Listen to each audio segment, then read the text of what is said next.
स्वागत है आप सभी लोगों का मेरे चैनल साइंस टेक्नोलॉजी में। मैं अनुपम विपुल आप सभी लोगों का स्वागत करता हूं आज के शो साइंस थर्सडे में। आज हम लोग बात करेंगे हाइड्रोथर्मल लिक्विफैक्शन के बारे में, यानी कि HTL के बारे में। तो आइए इसे देखते हैं।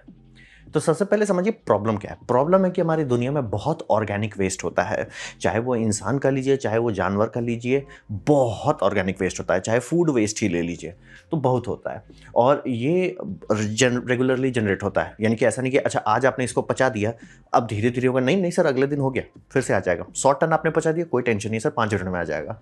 तो वो है, और प्लस ये इतना अमाउंट है कि वो हैजर्डस हो जाता है कि अगर उसको ठीक से नहीं संभाला जाए पूरा का पूरा नदी साफ कर दीजिएगा आप, मतलब डिलीट हो जाएगा वो। तो ये एक सीरियस समस्या है। अब रहा बात की एक और डिमांड है जो हमारा बैंड बजा रहा है कि हम लोग को लिक्विड फ्यूल चाहिए होता है अपना डे टू डे लाइफ में। यानी कि जेट इंजन आप नहीं चला सकते हैं बैटरी पे। मार आपको कोई कह दे बेच दे, दैट्स अ डिफरेंट थिंग, लेकिन जितना मेगा जूल कंज्यूम होता है एक जंबो जेट को उड़ाने में, वो नहीं आने वाला बैटरी से। और अगर कोई बैटरी उतना एनर्जी रखता है आप उसके पास नहीं बैठना चाहेंगे। तो फिजिक्स सीधा कहता है कि सर लिक्विड एनर्जी तो आपको चाहिए। तो यहाँ पे समझिए हमारे पास एक ब्रिज है। ब्रिज ये है कि हम लोग क्या जलाते हैं जेट फ्यूल में, हाइड्रोकार्बन। बायो वेस्ट जो है क्या है, फंडामेंटली क्या है वो, हाइड्रोकार्बन। जैसे कि अगर आप इसको लेते हैं, लिपिड्स को लेते हैं, लिपिड्स का अंदर घुस के देखिएगा क्या दिखेगा, फैटी एसिड्स के चेन्स होंगे, वो ग्लिसरॉल से बंधा होगा। आप इसको देखेंगे थोड़ा सा ब्लर करके देखिएगा, आपको क्या दिखेगा, हाइड्रोकार्बन है। फिर आपका ग्लूकोज देखिएगा, हाइड्रोकार्बन है, बस थोड़ा सा ऑक्सीजन डाला हुआ है, ऑक्सीजनेटेड हाइड्रोकार्बन है। फिर आपका फैटी एसिड्स हो जाए, ट्राइफॉस्फेट हो जाए, मतलब घूम फिर के मेजॉरिटी चीज में हाइड्रोजन होगा। कुछ कुछ में आपका कार्बन होगा, मतलब ये सॉरी ऑक्सीजन होगा या नाइट्रोजन होगा, ऐसा ही चीज होगा। तो और रहा बात लकड़ी को देते हैं तो हीमोसेलुलोसिस जो होता है और सेल्यूलोस जो होता है, ये सारा एक्चुअली है वही हाइड्रोकार्बन ही है, बस कैसे मतलब कितना ऑक्सीजन कंटेंट है वो बदलता है। तो फंडामेंटली कोई भी बायो ऑर्गेनिक वेस्ट लीजिए, चाहे खाना लीजिए, लकड़ी लीजिए, या इंसान का पूप देखिए, या काऊ का पूप देखिए, गोबर देखिए, कुछ भी देखिए, जनरली आपको कॉम्प्लेक्स हाइड्रोकार्बन मिल रहा है। ऑब्वियसली रेशियो अलग अलग हो सकता है, किसी में बहुत फैटी एसिड हो सकता है, किसी में बहुत ग्लूकोज हो सकता है, किसी में अमीनो एसिड बहुत होगा, किसी में दूसरा चीज होगा, लेकिन घूम फिर के आपको मिल रहा है यही हाइड्रोकार्बन के चेन्स मिल रहे हैं। तो मतलब उसमें है चीज मिक्स है, आपको बस वही तोड़ना है। तो यही है कि हम लोग को जो चाहिए, मतलब जिसके लिए हम लोग पर्यावरण का बैंड बजा रहे हैं, वो क्या कर रहे हैं, ड्रिल कर रहे हैं। ड्रिल करके हम लोग क्या निकाल रहे हैं, हाइड्रोकार्बन निकाल रहे हैं। हमारे वेस्ट में क्या है, हाइड्रोकार्बन है, तो भैया ड्रिल करके क्यों निकाल रहे हैं या एटलीस्ट जितना हमारे वेस्ट में उसको तो रिसाइकिल कर ले, क्योंकि वो कार्बन न्यूट्रल है, वो कार्बन डाइऑक्साइड ऐड नहीं करेगा। क्योंकि ये सारे जो ऑर्गेनिक मैटर हैं कहाँ से आया, फोटोसिंथेसिस आया, यानी कि वो सोलर एनर्जी से केमिकल बॉन्ड बनाया। केमिकल बॉन्ड जब आप जला के तोड़ेंगे तो कार्बन डाइऑक्साइड बनाया। Carbon dioxide next batch plant खाएगा, वो खाने का एनर्जी कहाँ से आएगा, सोलर एनर्जी से आएगा। फिर वो साइकिल रिपीट करता रहेगा, नया कार्बन डाइऑक्साइड ऐड नहीं होगा। फॉसिल फ्यूल भूतकाल का कार्बन डाइऑक्साइड ऐड कर देता है। दिक्कत वही है, कार्बन डाइऑक्साइड से प्रॉब्लम नहीं है, जो हम लोग फ्रेश कार्बन डाइऑक्साइड ऐड कर रहे हैं वो दिमाग खराब कर रहा है। तो ये तो एटलीस्ट संभाल सकते हैं जब हमारे पास वेस्ट का समस्या है और डिमांड का भी समस्या है, तो दोनों की शादी करा दी जाए। मतलब अगर थोड़ा सा 10% भी घटा पाता है हमारा डिमांड, तो 10% तो घटाया। तो बात करते हैं HTL का, यानी कि फ्रिडरिच बिल्जर, ये जेंटलमैन ने 1913 में इसको फिगर आउट किया था, और इनको नोबेल प्राइज भी मिल गया था इसके लिए 1931 में, मतलब काफ़ी पहले सॉर्टेड है। तो हिसाब यह है कि फॉसिल फ्यूल कैसे बनता है वही प्रोसेस इन्होंने कंट्रोल सी कंट्रोल वी कर दिया। कुदरत बोलता है हमें कुछ मिलियन ईयर्स दो फॉसिल फ्यूल आए, बोला हमें 15 मिनट दे दो हम बना देंगे। तो वही लॉजिक है। और इसमें आपको करना क्या है, इसमें चाहिए आपको कुछ मिनट का समय और पानी और बम बम प्रेशर। ठीक है, ये दो चीज आपको मेनली चाहिए होता है। तो यहाँ पे पानी जो हो रहा है ये सब क्रिटिकल वाटर है, मैं एकदम क्लियर करता हूँ, नॉर्मल वाटर की बात नहीं हो रही है, सब क्रिटिकल है। यानी कि वो अगर आप उसे एम्बियंट प्रेशर में छोड़े, यानी 1 psi में छोड़े, सीधे भाप बन जाएगा। तो उतना प्रेशर आप कैसे रखोगे, मतलब उतना टेम्परेचर 280 से 350 डिग्री सेल्सियस का बात हो रहा है। ये बहुत गर्म, बोलेंगे एक मिनट उतना में तो पानी बॉईल कर जाएगा। बॉईल नहीं करे, उसीलिए हम लोग उसे सुपर क्रिटिकल स्टेट में रखते हैं, सब क्रिटिकल सॉरी, मतलब कि प्रेशराइज करके रखते हैं। और यहाँ प्रेशर भी काफ़ी बम बम बात हो रहा है, यानी कि 165 बार तक हो सकता है। PSI में समझना चाहते हैं तो समझिए 2400 PSI तक का बात हो रहा है। भरपुष्ट प्रेशर है, भरपुष्ट टेम्परेचर डाल रहे हैं। अब रहा बात पानी जो होता है, पानी को आप लोग सुनते होंगे H2O। तो H2O केमिकल फॉर्मूला है। अगर आप पानी को थोड़ा सा एजिटेट करते हैं, चाहे इलेक्ट्रोलाइसिस से एक्सिजरेट करें या थर्मली एक्सराइट करें, तो उसमें ये बने रहता है, जिसे कहते हैं एसिडिक H+ और बेसिक OH माइनस बनने लगता है। और मैं क्लियर करता हूँ, नॉर्मल पानी में ये होता है, इसीलिए पानी में कोई चीज़ डिसॉल्व करता है, लेकिन उसका कॉन्सेंट्रेशन बहुत कम होता है, मतलब माइल्ड, थोड़ा सा हो रहा है, थोड़ा सा इधर, कोई टेंशन वाली बात है। लेकिन जब आप इतना हाई प्रेशर और हाई टेम्परेचर देते हैं तो ये अग्रेसिवली बनने लगता है, मतलब कि 1000 गुना से ज़्यादा होता है। और आप समझ सकते हैं, आप एसिड भी डाल रहे हैं, बेस भी डाल रहे हैं, दोनों रिएक्ट कर रहा है, यानी कि कोई भी चीज़ को तोड़ देगा मॉलिक्यूलर लेवल पे। तो यहीं पे समझिए, अब सही कैटलिस्ट अगर आप डाल देते हैं इस रिएक्शन में तो आपको क्रूड आउटपुट मिल जाएगा, यानी सीधे क्रूड ऑयल जैसा आपको प्रोडक्ट मिलेगा, जिसे आप डिस्टिल करके डीजल बनाइए, सीधे सीधे। तो वही है। और ये जो सिस्टम इन्होंने डेवलप किया है, इसको कहते हैं ओमनीवोरस वेस्ट डाइजेस्टर, यानी कि बायोगैस हम लोग बनाने का जो सिस्टम है वो बहुत फिनिकी है। यानी कि आप चाहते हो कि सर हम गांव का सारा कचरा ले लें और उसे बायोडाइजेस्टर चलाएं, ठीक है, बहुत अच्छी बात है, और करना ही चाहिए। आप करेंगे, पता चला उसमें आपको इंजीनियरिंग चाहिए, कौन सा बैक्टीरिया उसमें ग्रो कर रहा है, कितना टेम्परेचर है, कौन सा इन्वायरमेंट है, वो सारा चीज आपको मैनेज करना। अब उसमें आपने किसी ने सोचा ना, अच्छा इंसान का पूप भी डालते हैं, वो खत्म हो जाएगा, वो डाइजेस्टर काम करना बंद कर देगा, क्योंकि उसका बायो इकोसिस्टम डैमेज हो गया। तो इसीलिए जनरली जिस तरह के कचरे आ रहे हैं उसके हिसाब से अलग अलग डाइजेस्टर होता है। खाने के लिए अलग से रख दिया जाएगा, ह्यूमन वेस्ट के लिए अलग से रख दिया जाएगा, फिर आपका गोबर के लिए अलग से रख दिया जाएगा, तब जाके ये सब चल पाएगा।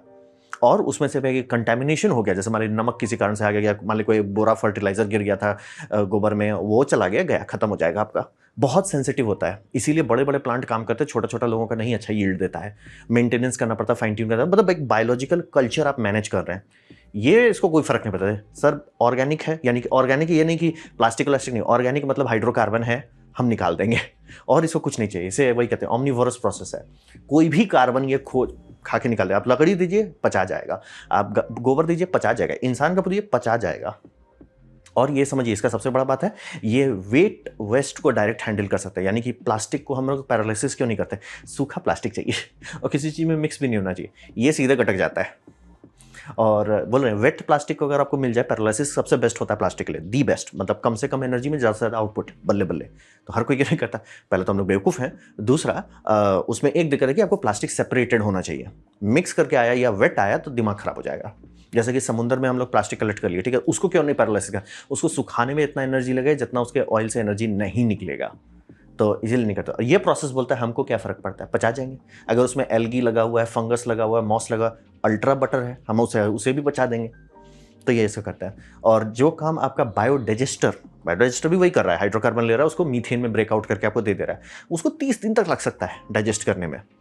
ये महाशय जी आपको 30 मिनट में कर देंगे, और भी 30 मिनट ज़्यादा बता रहे हैं, जनरली 15 मिनट में हो जाता है।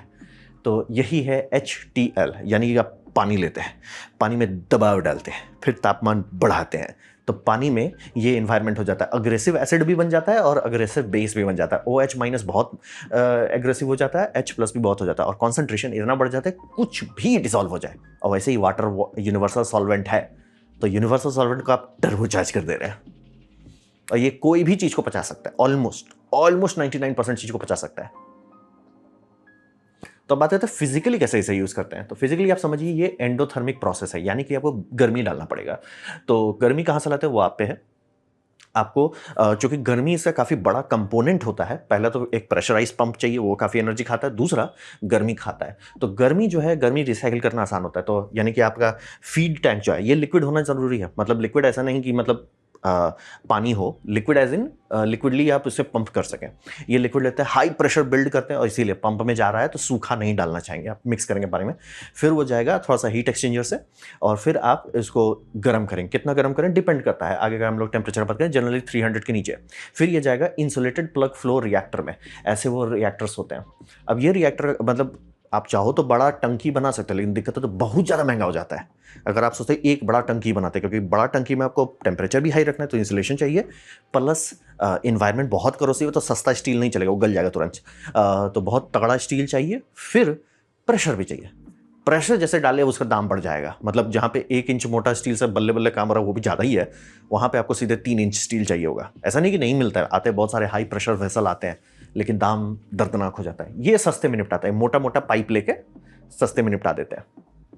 तो इसमें होता है कि आपका कंटिन्यूसली फ्लो चलता रहता है। अब फ्लो जब चल के जब वापस आपका मटेरियल निकल रहा है, जब मतलब कुकिंग हो गई है, तो वो जाता है एफ्लुएंट जो आपका जाता है वो हीट एक्सचेंजर में जाता है। क्यों? क्योंकि आपने इसमें गर्मी डाला था, वो गर्मी अब वेस्ट प्रोडक्ट में निकल जाए, मतलब जो बाय प्रोडक्ट है उसमें निकल जाए। क्या फ़ायदा है? बाय प्रोडक्ट आपको गर्म नहीं चाहिए, उसे ठंडा करना है, तो आप इनपुट को में गर्मी डाल देते हो, आउटपुट ठंडा हो जाता है, हीट रिसाइकिल हो जाता है। 100% नहीं होता, लेकिन 80% तक हीट रिसाइकिल किया जा सकता है।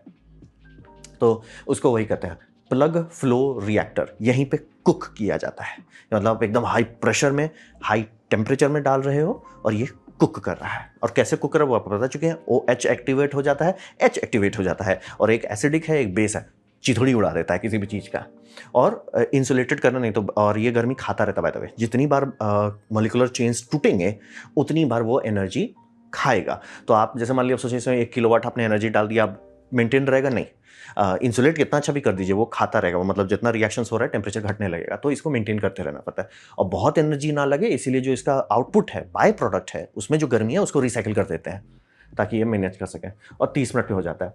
अब रहा बात, आपको जो आउटपुट मिल रहा है वो एक स्लज मिक्सचर टाइप मिलेगा, मतलब लिक्विड ही है वो। इतना हाई प्रेशर, इतना टेम्परेचर में कि आपको सॉलिड लिक्विड का अलग अलग फेज नहीं मिलेगा, लेकिन एक्वियस फेज मिलेगा। उसे हम लोग डालते हैं सेपरेटर टैंक में। ये टैंक खासतौर पे बनाया जाता है जिसमें आपका पानी जो है, क्योंकि ऑब्वियसली आपने मेजॉरिटी हीट डाल दिया था हीट एक्सचेंजर में, अब जो पानी है वो थोड़ा नीचे जमा होता है। फिर एक बेसिन में आपका बायो क्रूड बनता है। क्रूड पानी से हल्का होता है डेंसिटी में, वो ऊपर आता है तैर के दूसरे जगह, बायो क्रूड का फिल्टर में चला जाता है। वो बायो क्रूड आपका आउटपुट हो गया। फिर इसमें गैसेस निकलते हैं। गैस में क्या क्या निकलेगा? मेजॉरिटी कार्बन डाइऑक्साइड, काफ़ी सारा वाटर वेपर और मीथेन। बहुत मीथेन नहीं निकलता, लेकिन निकलता है, डिपेंड करता है इनपुट क्या है। और ये जो आपका एक्वियस लिक्विड है जिसमें आपका बहुत सारा रिएक्शंस हुए हैं, ये वापस आप साइकिल करते हो ताकि पानी ना खाए। मतलब नहीं तो ये ऐसा नहीं होगा कि हर बार फ्रेश पानी ये खाते जा रहे हैं, ज़रूरत नहीं है। तो एक बार आप सिस्टम स्टार्ट कर दीजिए, पानी बहुत थोड़ा सा कभी कभी खाएगा। गर्मी भी बहुत ज़्यादा, तो गर्मी लगता है इसको, मतलब ये समझना मुझे गर्मी लगता है, लेकिन जब से ये हीट एक्सचेंजर यूज़ करने लगे गर्मी कम लगता है। ज़ीरो नहीं है, बट पहले तो मतलब आप सोचिए कई मेगावाट आवर खा रहा था, अब कुछ मेगावाट आवर में काम हो जाता है, गर्मी खाता है। और फिर क्रूड ऑयल को आपको प्रोसेसिंग करना है, ये आपको पकाने पर ध्यान देना होगा। मतलब क्रूड ऑयल जो मिल रहा है वो उतना वैरायटी नहीं है जितना आपको ज़मीन वाला मिलता है, लेकिन क्रूड है, मतलब आप उसे बेच सकते हो, हंसी खुशी खरीद लेंगे आपसे जितने ये हैं, क्या बोलते हैं आपका, रिफाइनरीज हैं। उसको थोड़ा प्री ट्रीट भी कर सकते हैं और आगे भी बढ़ाया जा सकता है। तो ये होता है फिजिकली क्या हो रहा है। अब बात करते हैं ट्यूनिंग के बारे में, यानी कि इसका हिसाब वही है कि गार्बेज इन इक्वल्स गार्बेज आउट, यानी कि इनपुट डिक्टेट्स द आउटपुट। यानी कि अगर आप इंसानी कचरा डाल रहे हैं, इंसानी सुएज को आप ले रहे हैं, दिल्ली का सुएज है, सुएज को आप डाल दे रहे हैं, तो आपको मिलेगा ऑयल जो मिलेगा आपको बहुत थिक होगा, लेकिन उसमें टॉक्सिक होगा, जिसमें नाइट्रोजन और सल्फर बहुत रहेगा। ठीक है, अब इसको कंपेयर करते हैं कोई लकड़ी वाला, जहाँ से जहाँ लकड़ी का फैक्ट्री चल रहा है, खूब लकड़ी का कचरा निकल रहा है, वो डाल देते हैं वुड, तो आपको ऑक्सीजनेटेड बायो क्रूड मिलेगा। यानी कि आपका क्रूड ऑयल में हाइड्रोकार्बन के साथ बहुत ज़्यादा ऑक्सीजन होगा। फिर उसमें आपको थोड़ा पोस्ट प्रोसेसिंग करना पड़ेगा। तो ये होगा आपका, ये प्रोसेस जो है काफ़ी ब्लंट है और अच्छी बात है, यानी कि उसको कुछ फिल्टर करने की ज़रूरत नहीं है, लेकिन इनपुट से आउटपुट पे सीधा असर पड़ेगा। ऐसा नहीं है कि कुछ भी डालिए आउटपुट फिक्स आएगा, वो नहीं है। ये एकदम क्लियर आपको समझ लेना चाहिए। ये कुछ भी पचा सकता है, बायो रिएक्टर जैसा नहीं कि भैया आपने फीड बदल दिया तो ख़राब हो जाएगा, वो नहीं होगा, लेकिन आउटपुट बदलेगा। और फिर इसमें जो PLC लगता है, जो इसमें इंजीनियर्स लगते हैं, उनका काम होता है ट्यूनिंग करना। ट्यूनिंग में वो करेंगे, जैसे सोडियम कार्बोनेट डालेंगे। अगर लकड़ी आप पचा रहे हैं तो बोला जाएगा भाई थोड़ा सोडियम कार्बोनेट डालो ताकि ऑयल यील्ड बेटर हो जाएगा। फिर आपका हो गया कि सीवीड बायोफ्यूल आप चाह रहे हैं, ठीक है, सीवीड का बायोफ्यूल करना चाह रहे हैं, तो बोला जाएगा निकल कैटलिस्ट इस्तेमाल करो। उससे आपका नाइट्रोजन और सल्फर जो है वो बॉन्ड नहीं करेगा, वो अलग सॉलिड में निकल आएगा। 3 चीज़ निकलता है, गैस निकलता है, लिक्विड निकलता है ऑयल, और तो एक होता है सॉलिड जो रिजेक्ट मटेरियल। सॉलिड जो है आप चाहोगे कि अगर नाइट्रोजन और सल्फर रिजेक्ट हो रहा है तो वो सॉलिड में जाए, ना कि मेरा क्रूड में जाए, तो क्रूड की वैल्यू बढ़ जाएगी। तो वही निकल कैटलिस्ट है। ऐसे वही उन लोग की इंजीनियरिंग वही होती है, कौन सा मेटल डालना है, कौन सा एलॉय इस्तेमाल करना है, ये सब काम करने के लिए। फिर वो हो गया आपका कैटलिस्ट का। फिर आता है टेम्परेचर का। टेम्परेचर में होता है जैसे आप लिपिड कुक कर रहे हैं, यानी एल्गी को पका रहे हैं, तो 300 डिग्री रखेंगे। लिग्नेंट को पका रहे हैं, यानी कि लकड़ी पका रहे हैं, तो बोला जाएगा भाई 350 रखो। फिर अब मान लीजिए इसको कई जगह पे लोग ट्रीटमेंट के तौर पर भी इस्तेमाल कर रहे हैं, क्योंकि हम लोग का पानी में बहुत सारा, जो हम लोग मेडिसिन खाते हैं, बहुत सारा मेडिसिन ऐसा है कि वो हमारे बॉडी से बाहर निकल जाता है। वो मतलब कैरियर है कि मतलब कैरी करके कुछ लाया निकाल दिया, लेकिन वो खुद बच जाता है। मतलब कि ये हमको भैया के साथ आप लोग के साथ स्ट्रीम करना पड़ेगा, तब बता पाएंगे अच्छे से। लेकिन समझिए वो कैरियर जो है निकल जा रहा है, तो वो फॉरएवर केमिकल है।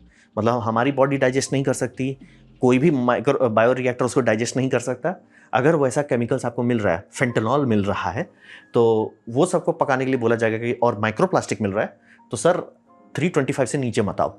अगर आपको स्टेरिलाइजेशन आउटपुट में चाहिए कि नहीं सर आउटपुट एकदम मेरा स्टेराइल होना चाहिए।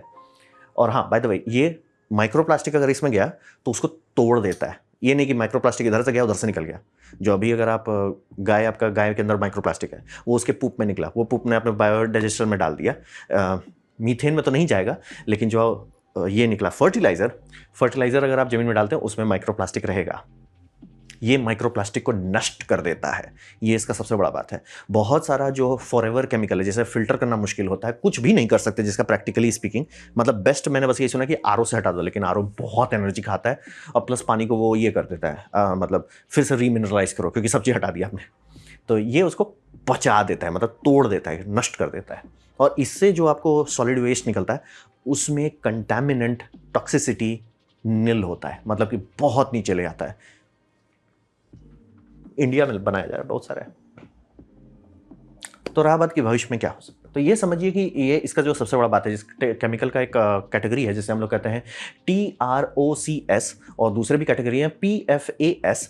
ये सारे जो कैटेगरीज हैं, जो मतलब बोले ना सीधा जहर है, क्योंकि आप खाए एंटी डिप्रेसेंट है, उसमें बहुत यूज़ होता है, और बहुत सारे और प्रोडक्ट भी हैं, आपका पैकेजिंग में यूज़ होता है, और क्या क्या है, पेंट में यूज़ होता है, वाटर रेजिस्टेंट क्लोथिंग में यूज़ होता है, स्टेन्स पे, फायर फाइटिंग, नॉन स्टिक में, टॉयलेटरीज में, मतलब बहुत सारे चीज़ में हम लोग ये केमिकल्स यूज़ करने लगे हैं। ये अब सीधा हम लोग का साइकिल करने लगा, यानी कि ये केमिकल्स आपने खाया, आपका बॉडी ब्रेक नहीं किया, निकल गया। अब इसका जो पानी है फिल्टर का सारा प्रोसेस वो बाईपास कर गया। जब वो किडनी नहीं पचा पाए तो ये लोग क्या पचाएंगे वो पचा के सीधा चला गया समुद्र में। अब वहाँ पे कंटामिनेटेड मछली आप खाएंगे, वहाँ का फिर से वही कॉन्सेंट्रेशन बढ़ने लगा। माइक्रोप्लास्टिक का इसीलिए बढ़ रहा है कि माइक्रोप्लास्टिक कोई डाइजेस्ट नहीं कर रहा है तो घूमते रह रहा है। फॉरएवर केमिकल के साथ भी वही हो रहा है। और ये सब मेडिसिन हम लोग छोड़ तो सकते हैं नहीं, तो मेडिसिन अब ये जो साइकिल कर रहा है ये हमारे लिए दिक्कत बन जा रहा है। तो वही है। और इसका सबसे बढ़िया फायदा है, चूंकि ये हाई टेम्परेचर और एनर्जी का इस्तेमाल कर रहा है, माइक्रोप्लास्टिक को ये डीपॉलीमराइज कर देता है, यानी कि इसको फंडामेंटली समझना बहुत जरूरी है। मैं बार बार बोलता हूँ, प्लास्टिक को सिर्फ एक ही चीज़ तोड़ता है, वो है अल्ट्रावायलेट लॉन्ग, मतलब बड़ा प्लास्टिक का पीस को चिथड़ी बना देगा, लेकिन प्लास्टिक अभी भी प्लास्टिक रहेगा। मतलब आप कभी देखते होंगे चेयर बाहर धूप में रखा जाता है, धीरे धीरे वो मतलब पपड़ी जैसा फटने क्यों लगता है, बात वही है, अल्ट्रावायलेट को चीर दे रहा है। लेकिन अभी भी जो फ्लेक्स निकल रहे हैं वो पूरा प्लास्टिक है, उसको आप कुछ नहीं है। इसी को हम लोग माइक्रोप्लास्टिक कहते हैं। मतलब समुद्र में कोई प्लास्टिक का पीस है, धीरे धीरे धीरे धीरे वो टूट जाता है, लेकिन अभी भी प्लास्टिक। मतलब आप समझिए दीवार जो है, दीवार टूटा लेकिन ईंटा जो का त्यों रह गया। ये सिस्टम उस ईंटे को तोड़ देता है कि नहीं भैया तुम फिर मिट्टी में बदल जाओ। तो ये उसका फ़ायदा होता है। और चूंकि ये सारे फार्मास्यूटिकल जो केमिकल्स हम लोग यूज़ कर रहे हैं उसको पचा देता है, मतलब तोड़ देता है। तो जब आप उससे फर्टिलाइजर के तौर पे निकाल के जब मिट्टी में डालते हैं, मिट्टी कंटामिनेट नहीं होती है, यानी मिट्टी नेचुरल हो गया। जैसे कि लिक्विड ट्री में था ना कि वो नॉक्स हो जाए, सॉक्स हो जाए और VOCs हो जाए, उसको पचा जाता है। ये इसका भी वही फ़ायदा है, ये माइक्रोप्लास्टिक पचा जाता है, फॉरएवर केमिकल पचा जाता है। तो उसका वही है। और हीट जो चाहिए इस प्रोसेस को चलाने के लिए वो कहाँ से आएगा, ये आप पे है। अगर आप मान लीजिए कुछ ऐसे जगह पे जहाँ कोई इंडस्ट्री चल रही है, उसका वेस्ट हीट है, वेस्ट हीट से चलाइए, बल्ले बल्ले। 300 बहुत ज़्यादा हाई नहीं है। सोलर कॉन्सेंट्रेटर से भी मैंने देखा है कुछ कंपनीज ट्राई कर रही हैं। इंडिया में तो फ्री में हो जाएगा, लेकिन मतलब 300 है तो प्लेट सोलर कॉन्सेंट्रेटर से नहीं हो, या प्लेट से कर सकते हैं, बस आपको वो लगाना पड़ेगा, हीट पंप लगाना पड़ेगा। तो वो भी ऑप्शन है। और फंडामेंटली ये टेक बहुत सिंपल है। इसका सबसे बढ़िया बात वही है कि टेक जो है फचांग वाला नहीं है। जैसे बायोगैस का प्लांट बनाना, जिसको आप एक्चुअली भरोसा कर सके कि भैया आउटपुट देगा, बहुत खर्चा लगता है। और एक अच्छा बायोटेक्नीशियन होना चाहिए जो उसको मैनेज करता रहे कि भैया मैं इसमें कितना एडिटिव डाल रहा हूँ, कितना टेम्परेचर मेंटेन करना हो, कितना स्टर रेट है, कितना फ्लो रेट है, कितना pH लेवल है, बहुत चीज़ मैंने। ये है कि टेम्परेचर देखो, मतलब ऑलमोस्ट ये ऑटोमेट कर दीजिए, ये चलता रहेगा। तो इसका वही फायदा है। और इसका बहुत रीच है, हमारे सारे समस्या का ये समाधान करता है कचरा में, कि भैया माइक्रोप्लास्टिक आ रहा है हम पचा देंगे, फॉरएवर केमिकल आ रहा है हम पचा देंगे, फेंटेनॉल आ रहा है हम पचा देंगे, ओजम्पिक आ रहा है, पता नहीं इंडिया में क्या है ओजम्पिक मिल रहा है आजकल, पचा जाएंगे। ठीक है, तो इसका वही फायदा। और जो आउटपुट मिल रहा है वो बेचने लायक है, क्रूड कंपनी खरीदना चाहती है, खरीदो। तो वही है, ये टॉक्सिक रिमीडिएशन करता है, ये सबसे बड़ा बात है। और मैं एकदम क्लियर, क्रूड इतना ये नहीं बनाएगा कि आपका समस्या सॉल्व हो जाए, लेकिन इतना जरूर बनाएगा कि कचरा तो खत्म हो। मैं एकदम क्लियर था, कचरा तो आपका कम हो। जैसे दिल्ली में जो पूरा कचरा का वो माउंटेन बन गया है, वो तो और खत्म हो जाए। और इसका वही प्लास्टिक ही पचा सकता है। आइडियली आप प्लास्टिक को पैरालिसिस करेंगे, लेकिन अगर प्लास्टिक खुला अलग से नहीं मिल रहा है, मिक्स है कचरा में, तब क्या करेंगे? तो इसका वो फ़ायदा बहुत यूनिक है और हमें इसकी ज़रूरत है, क्योंकि नहीं तो हमारा क्या बोलते हैं, सॉइल टॉक्सिसिटी बढ़ते जा रहा है। अब जो खाना है उस खाना में ही पेस्टिसाइड पहले से पड़ गया है, मतलब किसान वाले ने नहीं डाला, वो पेस्टिसाइड साइकिल हो रहा था, फिर से आ गया, मिट्टी में ही पेस्टिसाइड है, तो वो दिक्कत हो जाता है। तो ये था मेरा प्रेजेंटेशन इसके बारे में, high temperature pressure liquefaction, hydrothermal liquefaction के बारे में। उम्मीद करता हूँ आपको अच्छा लगा, कुछ सीखना, कुछ समझ में आया। अगर ऐसा है लाइक कर दें, दोस्तों शेयर कर दें, एंजॉय किया तो हाइप कर दीजिए। नहीं अच्छा लगा, नहीं पसंद आया, कोई बात नहीं, आप डिसलाइक दबा सकते हैं। मैं कहूँ डिसलाइक 2 बार दबाएं, उससे मुझे पता चलेगा कितना ना पसंद हुआ है। मैं आपसे कहूँ कमेंट लिखे, मैं हर कमेंट को पढ़ने की कोशिश करता हूँ। आपसे कहूँ सब्सक्राइब कीजिए, बेल वगैरह फ्री है तो। आपने वीडियो देखा, जान कीजिए, बहुत खुशी हुई। धन्यवाद।